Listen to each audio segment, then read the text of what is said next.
Hello বন্ধুরা, আমি আজ বানাতে চলেছি পালং শাকের চচ্চড়ি। এই দেখুন, শীষওয়ালা পালং শাক নিয়ে নিয়েছি, আর নিয়ে নিয়েছি বিম, ওলকপি আর মূলো।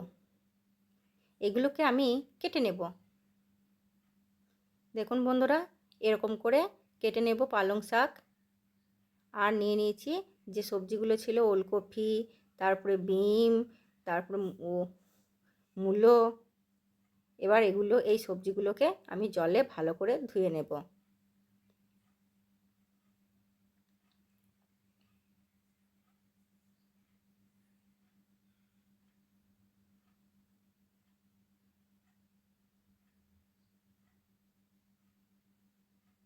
পালং শাক খাওয়া আর সবুজ সবজি খাওয়া আমাদের শরীরের পক্ষে খুবই উপকার।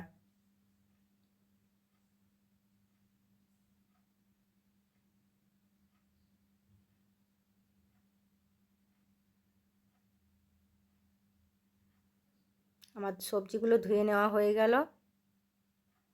এবার গ্যাসটা অন করে বসিয়ে দেব কড়াইটা।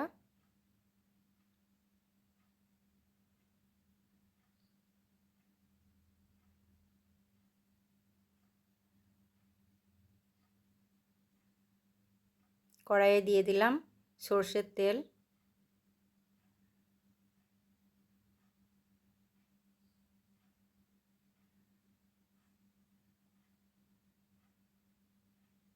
তেলটা গরম হয়ে এসেছে।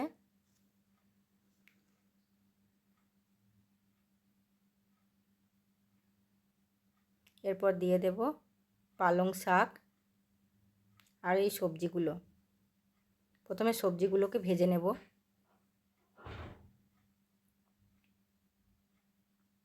তারপরেই দিয়ে দেব পালং শাকটা।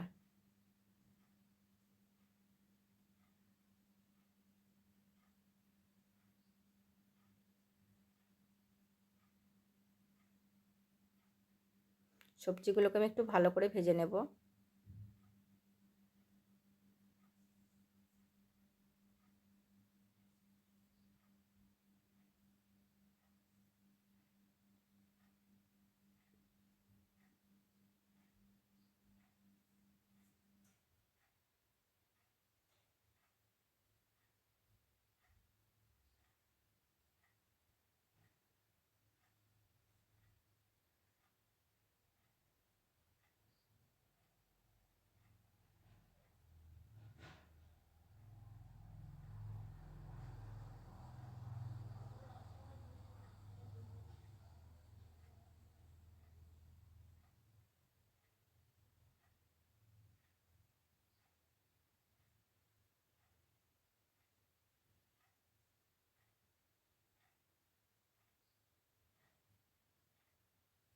দেখুন বন্ধুরা, যখন সবজিটা একটু ভালো ভাজা হয়ে যাবে, তারপরেই দিয়ে দেব পালং শাকটা।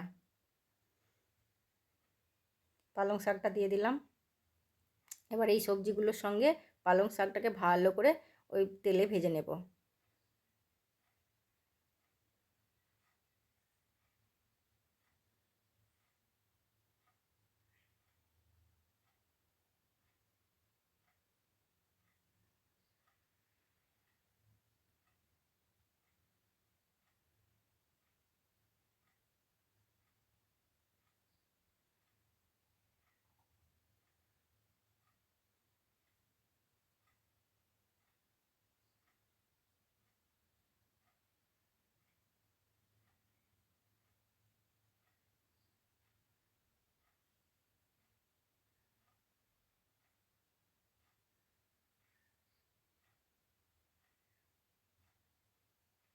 অনেকক্ষণ ধরে ভালো করে নাড়াচাড়া করে নেব।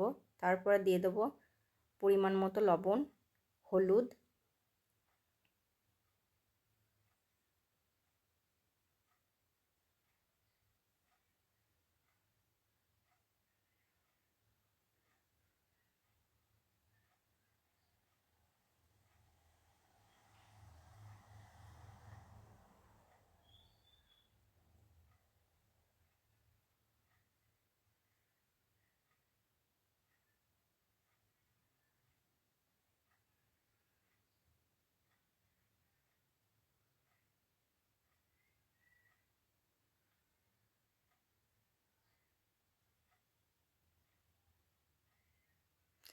ভালো করে নাড়াচাড়া হয়ে গিয়েছে। এবার সেদ্ধ হওয়ার জন্য দিয়ে দিলাম জল। এবার এটাকে ঢাকা দিয়ে দেব যাতে ভালোভাবে সিদ্ধ হয়ে যায় মূলো ওলকপিগুলো, আর শাকটাও যেন সব সবজিগুলো ভালোভাবে সিদ্ধ হওয়ার জন্য জল দিয়ে ঢাকা দিয়ে দিলাম। এবার একটা বাটিতে নিয়ে নিলাম একটু সর্ষে। এখানে আমি 2 চামচ সর্ষে নিয়েছি।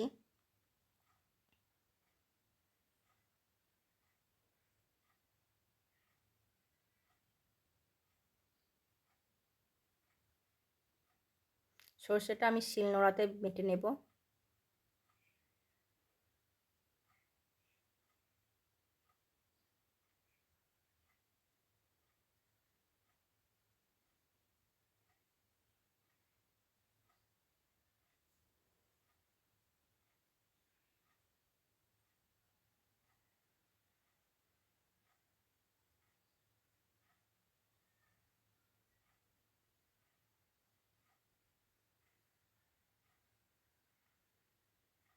দেখুন বাটা হয়ে গিয়েছে। ভালো করে মোলায়েম করে বেটে নিয়েছি মশলাটা, সর্ষেটাকে। সবজিটা এখনও ভালো সিদ্ধ হয়নি, তার জন্য আমি আবারও ঢাকা দিয়ে দেবো এটাকে। নিয়ে নিয়েছি 2টো কাঁচা লঙ্কা আর একটা রসুন। রসুনটাকে ছাড়িয়ে নিলাম।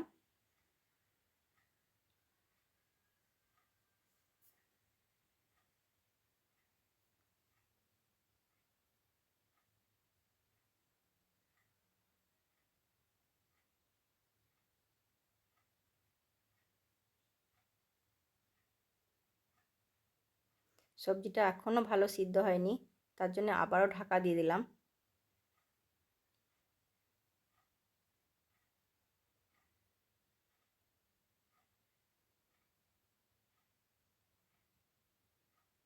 সবজিটা সিদ্ধ হয়ে গেছে, একটা পাত্রের মধ্যে আমি তুলে নিয়েছি। আবার কড়াইটাকে ধুয়ে বসিয়ে দিলাম, ওর মধ্যে দিয়ে দিলাম সামান্য পরিমাণ সর্ষের তেল, কারণ প্রথমে আমি ভেজে নিয়েছি সবজিগুলো। এবার ছাড়িয়ে রাখা রসুন আর লঙ্কাটা ওই তেলের মধ্যে দিয়ে দিলাম। এবার রসুনটাকে ভালো করে বাদামি রঙে ভেজে নেব।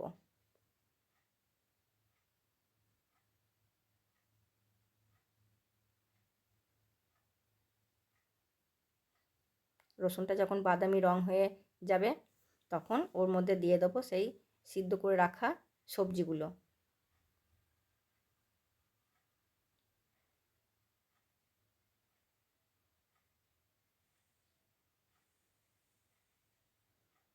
বাদামি রঙের মতো ভাজা হয়ে গিয়েছে রসুনগুলো, তাই সবজিগুলোকে দিয়ে দিলাম। এবার ওটাকে ভালো করে নাড়াচাড়া করব এবং ওর মধ্যে দিয়ে দেবো সেই বেটে রাখা সর্ষেটা।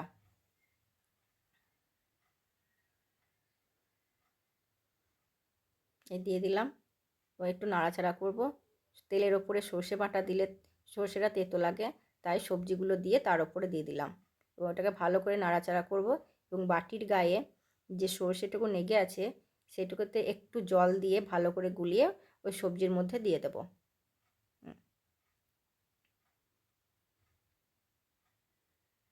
বেশ কিছুক্ষণ এমনি করে নাড়াচাড়া করলেই তৈরি হয়ে যাবে পালং শাকের চচ্চড়ি।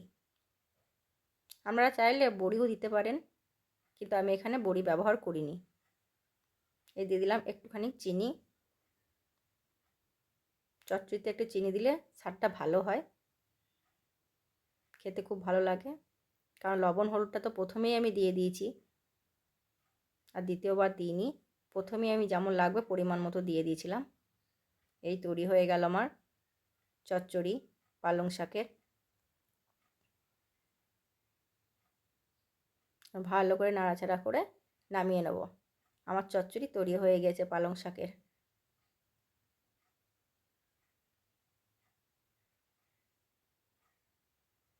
বাই বন্ধুরা, আজকের ভিডিও এই পর্যন্তই। বাড়িতে বানিয়ে খাবেন এবং কমেন্টে লিখে জানাবেন কেমন লাগলো।